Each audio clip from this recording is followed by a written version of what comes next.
Let's take a look now at how companies are finding ways to drive fan engagement.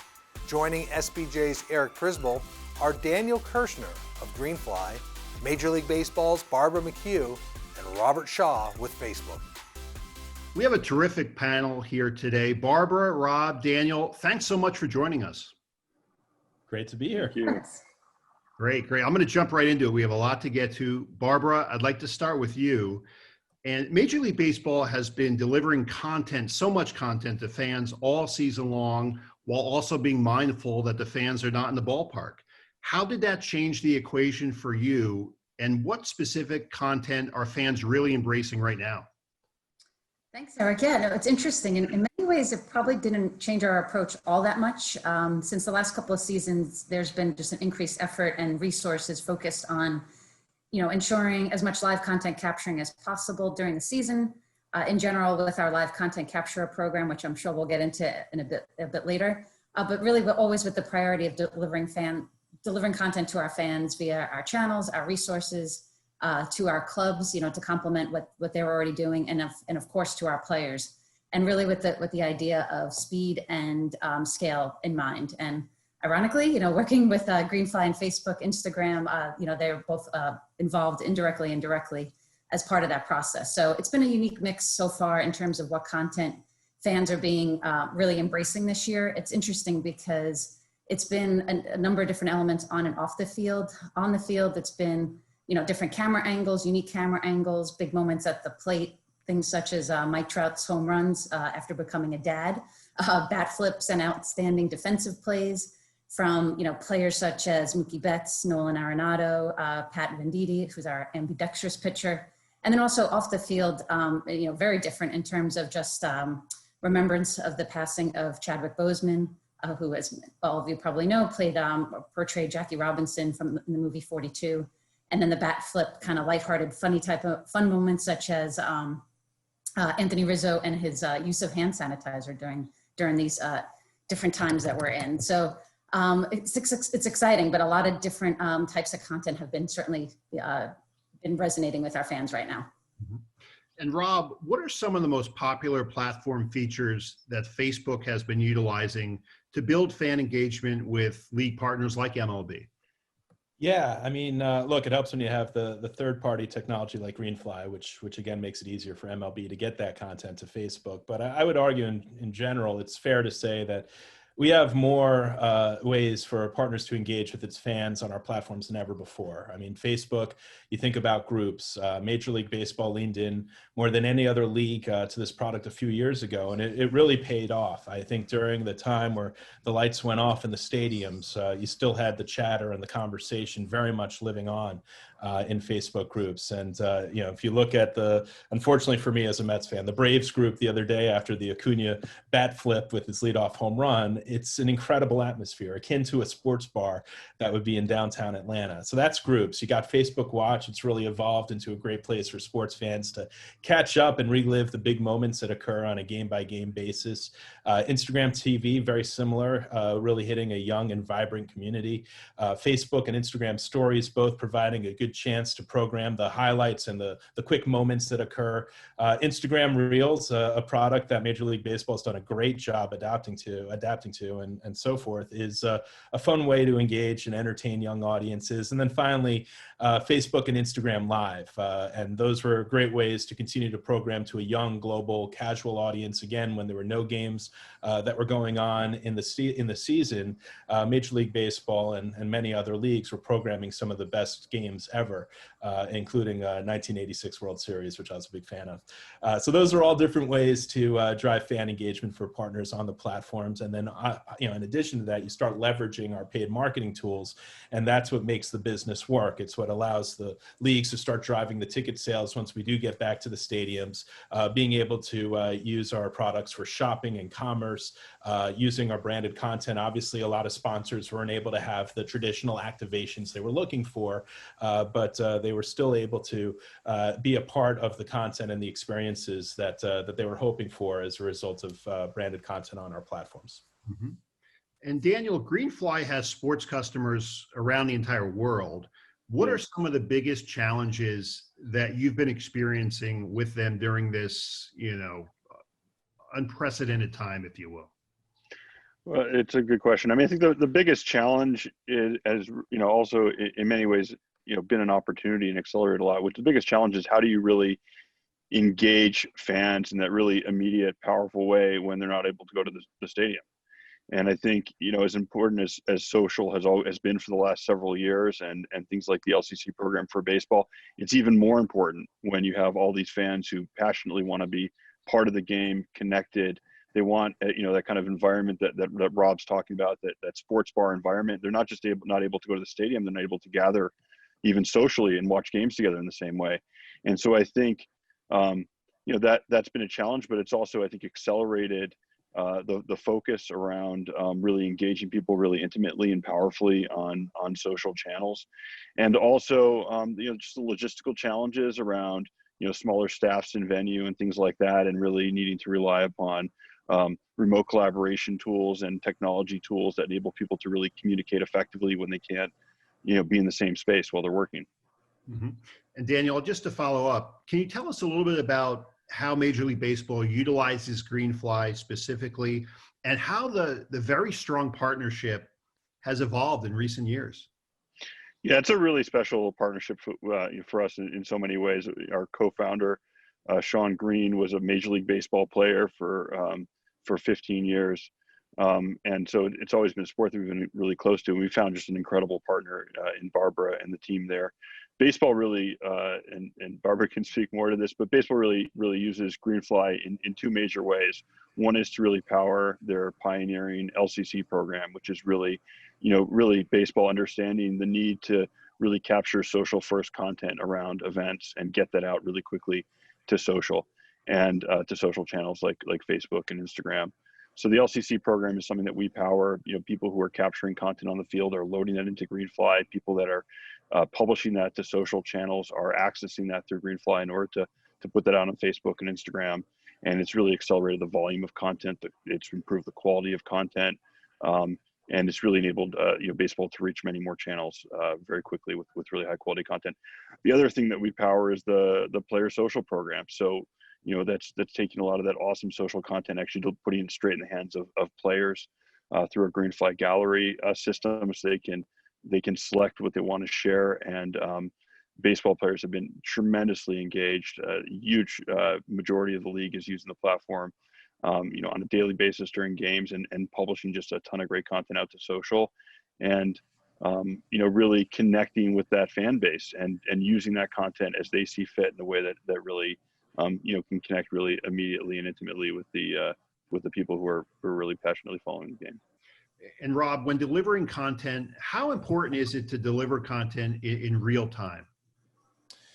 Yeah, I mean, it's definitely more important now than it was in the past. I mean, if you look back 25 years ago, having the big events on TV was all you really needed. We now live in a world where the platform that the live games are being played on are just not where a lot of the younger generation is. So with that, there's a greater need that the leagues have to find ways to program to those audiences too. And posting the highlights, the recaps, and really aligning the broad league ecosystem to lean into these platforms is incredibly important. And that's just not just the league itself, it's the teams and it's the athletes too. I think the good news there for Major League Baseball is that we're now hitting this new generation of athlete who grew up on these platforms. I mean, if you look at Fernando Tatis, Vladimir Guerrero, Pete Alonso is incredible, Dominique Smith, and there's so many more that I think it's allowing the Major League Baseball, who may have been behind some of the partners like the NBA as far as having these younger athletes who grew up on these platforms to really take form. But I mean, Mike Trout sharing, the reason why it's so special in the relationship between like a Mike Trout and that big home run that Barbara alluded to is he posted about having his child on Instagram. It's very personable. He has a relationship with his fans. Same thing with Bryce Harper with his wife when she was being announced being pregnant. These are moments that fans are being able to really form a relationship with the athletes that has been missing for a number of years. Mm-hmm. And Rob, when sports hit pause way back in March, which seems like ages ago right now, what were some of the new things that Facebook introduced starting introducing then to help sports leagues? Yeah. Yeah, those were tough conversations. I mean, I remember early on, and typically we talk to our partners on like a weekly cadence with making sure up to speed on updates and so forth on the platforms. But during that time, it was very much daily. And what was the conversations, number one for Major League Baseball were questions like, okay, how do we help? How do we help society? And that's where you started seeing them take part in PSAs, education. Justin Turner, Fernando Tatis Jr., they started posting hashtags with mask on and so forth. And I think that really helped quite a bit. But then a week or so later, when unfortunately we all realized this was going to become a part of the new normal, we started seeing our partners like Major League Baseball start programming those classic games, leveraging Facebook Live. And we really saw an explosion on our platforms of live products and consumption. So, from a product perspective, our engineers were quickly working on infrastructure, making sure that we were going to be able to support that. And then over the last few months, we started developing a suite of other products that are really relevant during the world that we live in today. We have rolled out Facebook Shops, which literally will bring MLB Shop directly into the virtual walls of Facebook, Instagram, WhatsApp, and Messenger. With video conferencing becoming a necessity, we've developed Messenger Rooms, which is going to allow people to watch experiences together. So, we're able to watch those game recaps, the big games from last night with your buddies in a setting that's a more intimate on Rooms, or you could go the opposite approach and have more of a sports bar viewing experience where you have a bunch of fans all watching together. The previous products have really been rolled out recently. Certainly Oculus Quest and the next generation is another great example in virtual reality. But what I think I admired the most during this time was, again, looking at some of the products that are tried and proven. The investments Major League Baseball made in Facebook groups about 3-4 years ago. They were the first league to have every single team have a group. That is what allowed the conversations to continue during these moments. It provided people an escape. It allowed people to talk about the Mount Rushmore for different teams, which is great. And that combined with the new products, and truly, this is probably the most development work I've seen in my 7 years at the company. I think it's, we've been able to help play a role in supporting our partners to reach, engage, and entertain these audiences during obviously very difficult times. And Barbara, Major League Baseball clearly wants to capitalize on the key moments of the postseason. How do you go about targeting a specific audience that you think this content, this key moment will most resonate with? Sure. So we certainly want to do that. We absolutely want to capitalize on those key moments. And, thinking about a quick example that comes to mind is with capitalizing on the electric energy that Fernando Tatis just brings to the game in general, but particularly with his bat flips. I think you're all shaking your head, so I think you all know what moment I'm talking about. We recognize, pretty quickly through Google search volume and social buzz, we're picking up pretty quickly. So we really tried to just build on that momentum. So it really just started with the evolution really is, okay, let's see what content we have based on the folks on the ground, the broadcasts, photos, videos, whatnot, and really just started immediately, posting organically. And then what we did was we did an impromptu paid ad campaign on both Twitter and on Instagram. And we ran that until the next game started. So until game 3 started. And we really just focus our targeting on ages 13 to 24, so really focus on that Gen Z group, and also just the affinities that they follow. So specifically things such as, TikTok, Dude Perfect, ESPN, to just name a few.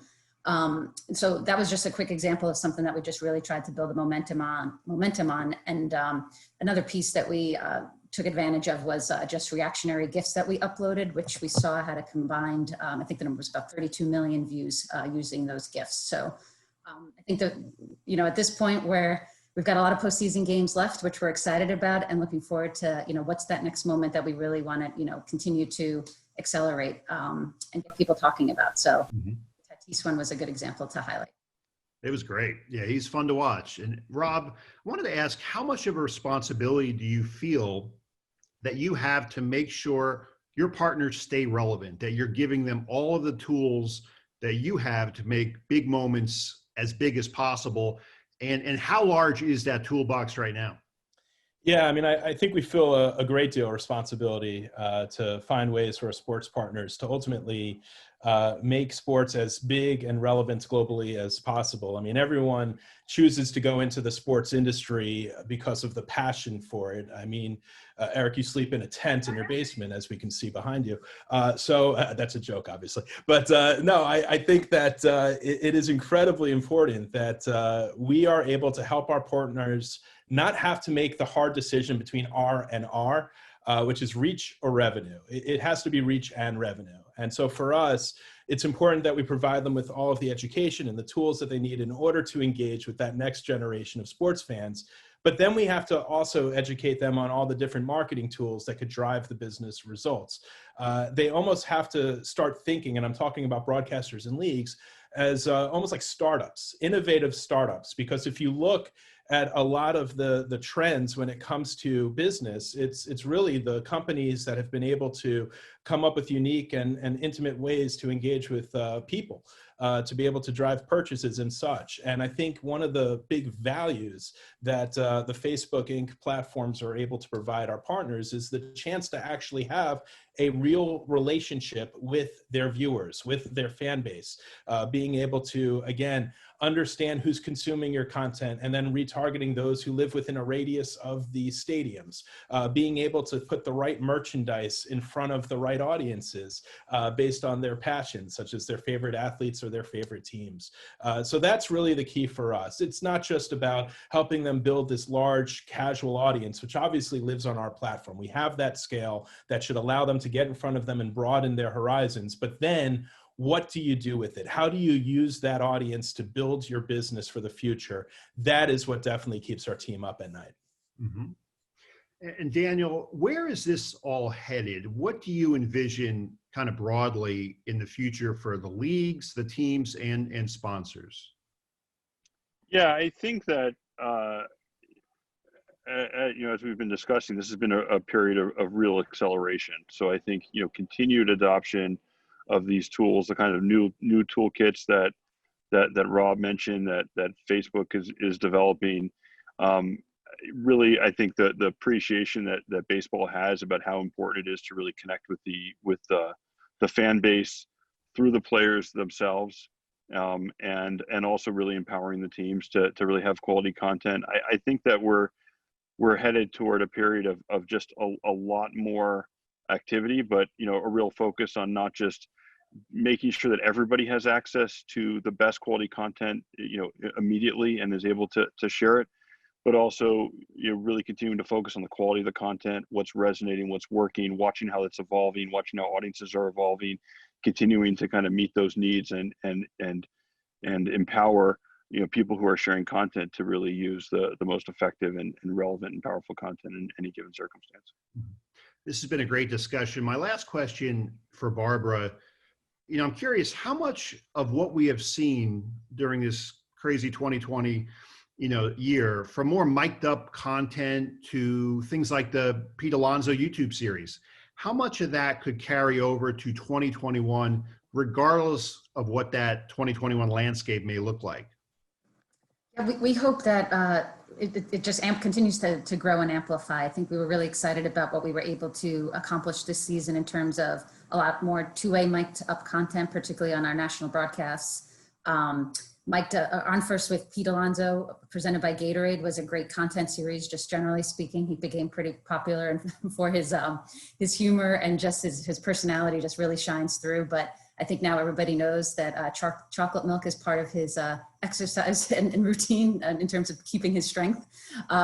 So yeah, we definitely can anticipate continuing to evolve with all of that content, mic'd up, but also just original content. We've really increased our resources and energy towards MLB Originals, is what we call it, a number of different content series in that portfolio, things such as Stacked and Fitted, Top 9, as well as Quick Question, which Quick Question is a really fun and unique way to really embrace a new audience and a really young audience, and with just some fun questions that often we all think about, but really haven't dove into the details on. So we're excited to continue to evolve all of those content series as we go, and really with the core of it of continuing to showcase our star players and bring out their personalities on and off the field. Mm-hmm. Well, that's a great note to end on. I hope all of you enjoy the postseason. Rob, I know it's wait till next year for your New York. I hope, yeah. Hey, but stay well. Thank you very much for your insight, for your time. It's been great. I really appreciate it. Rob, Barbara, Daniel. Thank you so much. You. Great to see you all. Thank you. Now we have a series of featured one-on-one interviews to take us through the rest of the afternoon. First up is SBJ's Brett McCormick, who's back to talk with Frank Nakano of JP Morgan Chase. Frank, this year's U.S. Open was held with no fans in attendance, no in-person sponsor activations. Essentially, it was like tennis made for TV, which is a huge deal for JP Morgan Chase. You guys, one of the longest partners of the tournament, which I think everybody would consider is a business juggernaut. Tell us about how important this relationship is to your company and to the tournament. Yeah, for sure. So it dates back 39 years for us, to give you a sort of benchmark of how long we've been involved, which is significant. Internally and externally, it's become part of us, part of what we count on, part of what our bankers count on every year. So the prospect of a fanless Open this year, 7 months ago, sounded terrible, right? When it first came up, the prospect of it, you think back to March when New York was, raging and the sirens are going, and actually the tennis center was being talked about as a spillover site, right, for COVID patients. So that's sort of the context of what we were having to deal with initially. So put in that kind of mindset, that's where we were starting from. So we had to, just adjust to it and think differently about it. Right. The U.S. Open got a lot of positive feedback for keeping its partners and broadcasters, broadcast partners in the loop through these Ask Us Anything calls, which I wrote a story about earlier this year. They got really good feedback about that. How did that help you guys make decisions? Especially one interesting point was there was a lot of noise that the tournament wouldn't even happen. So, that would be nice to know as a partner. How did these kind of calls help you out? Yeah, it was critically important. It's funny, Lou and Deanne said, their goal when we started speaking was to be the most open, transparent, and easy to work with partner. And one of the things they implemented was these Ask Us Anything sessions. And it really did help inform us because of all the commitments that we were going to have to make, right? You have to either at some point decide, okay, we're going to go in, but information is key on that. So it was terrific. We heard from their own planning staff, Stacey Allister, the tournament director, the medical teams, their logistics team. So it really was beneficial for us to distill what we were hearing directly from them. They were candid and open, and and early on there were some things they didn't know either, so they were candid about that. But really instrumental all the way through the start of the tournament to help us plan. Was there a key decision that those calls maybe helped you make? Yeah, for sure. Sort of the go, no go, right? As they're planning and then deciding that, okay, this is how we're doing it. We're going to quarantine players in a hotel. These are the protocols. And then again, it was on all the partners to say, okay, based on what we are hearing, we're going to decide to get at it. And then look, it helped us also in our discussions with them on sort of resetting the deal for this year, because look, a tournament with no fans is less valuable to all of us than the tournament, without fans. But that said, we were all very excited that it was going to go on as planned, and we could sort of adjust accordingly. Right. Especially tennis is such a sport that is so leans really heavily on the in-person aspect, whether it's fans and ticket sales or with sponsors, the hospitality, the activations. Tell us about what JP Morgan Chase had to replace kind of digitally or virtually. Yeah, for sure. Look, you can't replace 800,000 people coming through the gates in New York. It's more than tennis. It's end of summer. It's global event. It's activity. But again, we had no choice. So we were just happy that it was going on. So we tested some things out. We pivoted to a virtual experience like everyone did. We bucketed in really 3 different categories, right? Our high-end, high touch point clients. And then we did something more for any customer, sort of replacing the quote Chase Lounge experience that we try to offer on site in the experience and the watch charge to watch program. And then we did something that we really tried to expand since it's going virtual. How do we reach new audiences, people that may not be necessarily tennis fans or really ever get a chance to participate or come to New York to be part of that. So it was really a interesting, as a marketer, set of dilemmas to try to solve for. So again, we had a lot of tools in our arsenal for 39 years of being at it. So we sort of picked out the best components of it. So Chase Lounge is normally impossible to miss at the US Open, and you have this captive audience of, like 800,000 people or so. But at the same time that the US Open was going on this year, you had these postponed sports leagues, and you're also trying to get digital offerings in front of people. You had a lot more competition. How were you able to deal with that? Yeah, it was really a busy period. So we leaned on, one, the popularity of the US Open. It was arguably the first major event that was going to attempt this, with all respect to, I guess, some of the golf tournaments that had gone on, but a major tennis tournament. So relied on the excitement there. And then again, we pivoted to something called the sound check, which we thought, hey, last year we did it during Fan Week, and it was great. It was after qualifying matches, about 5,000 people stayed around after those matches, and we did a special concert on site at the tennis center. For virtual, we were able to hit 500,000 downloads. We did it on the Friday night leading up to the Open to try to generate a lot of excitement around it. We had 3 terrific artists. We had Serena host it. We had Kane Brown, Khaled, Chloe, and Halle. And again, it was a younger, different demographic. We also included a nod to social justice. So we really tried to kickstart it ourselves, right, with an awareness play. And then we launched a couple of things. We did on the Thursday afternoon, we had close to 800 of our high-end clients hosted by the head of investment banking, Chris Everett, and Stacey Allister, doing a version of that Ask Us Anything. So like, what goes onto this, what's happening. And I'd argue that on a Thursday afternoon, you're not going to get 700, close to 800 of your high-end clients in a normal world, right, to drop everything, come somewhere to hear something like that. But they were very engaged. Granted, it was Zoom, but we're spoiled by this insights and the access, but they were really enthralled to hear about the planning that went on from them. And also then Chris Everett talked about, like, what does this do to an athlete? Like, how do you prepare? Yeah. It's so different. And then again, to replace as you noted, the Chase Lounge, we launched, I almost hate to say sweepstakes, but it was a sweepstakes, right? But to engage fans, customers, and just the general public in trivia questions around the Open and deliver them a little bit of what they love about the Open. People love the merch and the Honeydew's cup, right? That becomes iconic with your experience on site. So we worked with the other partners and we created little sort of surprise gift boxes and had it delivered to people's houses the next day after the contest. Yeah. How did you guys measure success of these efforts, and which of these efforts do you think had the most success?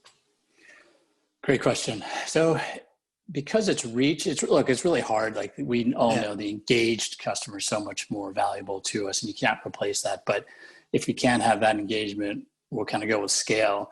But I'd say it's sort of we'll see in terms of success, because I think some of these will be part of the playbook moving forward. No matter what, certain elements give you that scale, like the ability to reach a greater number of folks is certainly interesting, but then we always want to be a sort of deeper touch point. So a little bit different than our normal metrics of sort of tallying up who we've hosted, how it's measured, the business impact.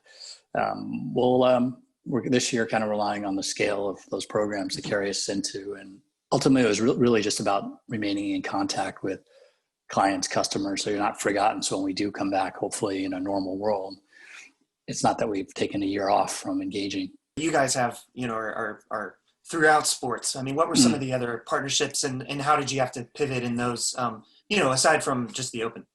Yeah, for sure. Pivoting is sort of the theme of the year for everyone, I think, in the industry. But yeah, since March, I think we've hosted 1,500 clients and 41 virtual events. So, aside from MSG, Chase Center, which we just opened, in the last fall, we're in year 0.5 of a long-term relationship. So never had planned for that. But we similarly pivoted in the community, worked to create a financial game plan, sort of entrepreneurs for kids who are missing out on school, and more so as a way for us to then work and provide computers, internet hookups for kids and communities that, we're fortunate that we can all work from home, but not everyone can. So we identify that together with our partners at the Warriors to say, like, this is how we're going to respond in the community. And that'll continue to grow, obviously, because we're not done yet. So we're working with them. And obviously we have a great partnership with Stephen Curry. So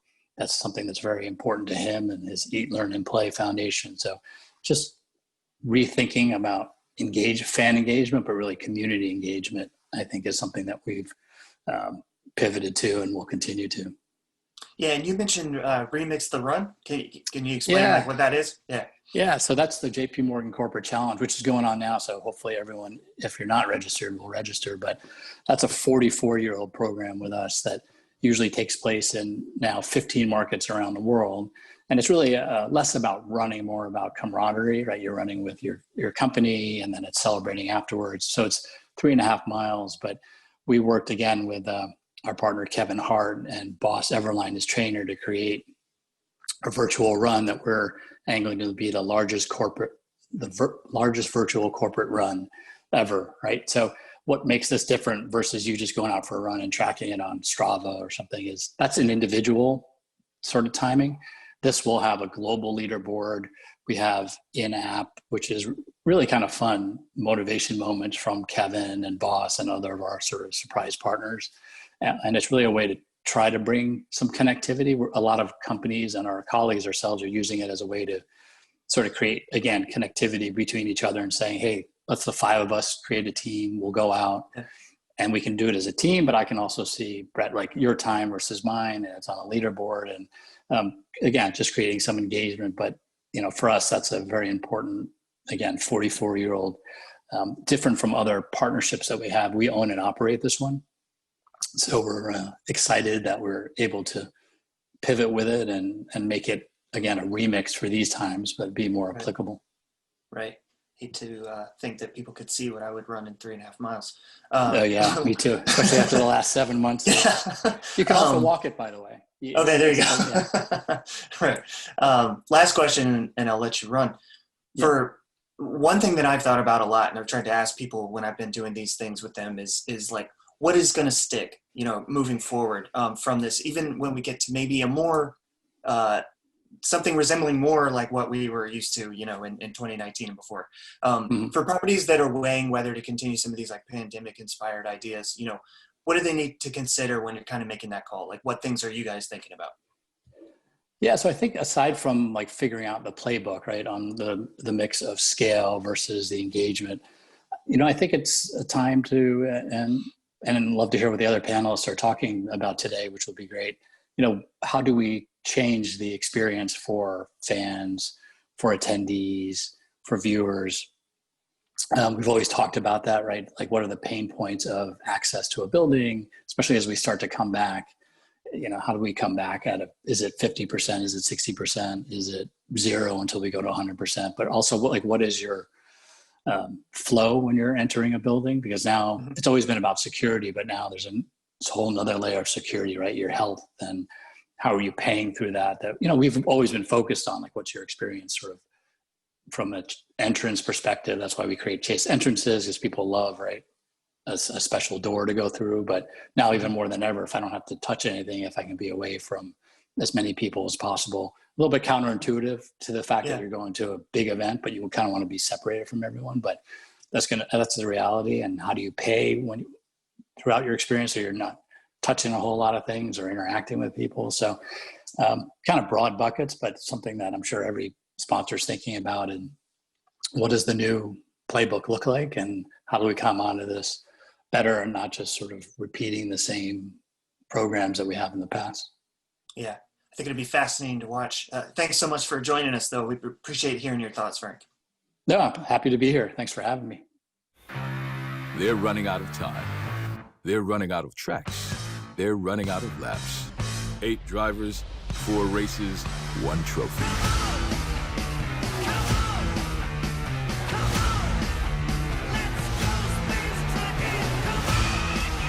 The championship pressure relentless. The for championship glory, unimaginable. Who has what it takes to be the last man standing? The NASCAR Playoffs on NBC. Next up, SBJ's Mark Burns talks with United Health Group's Alan Hermeling.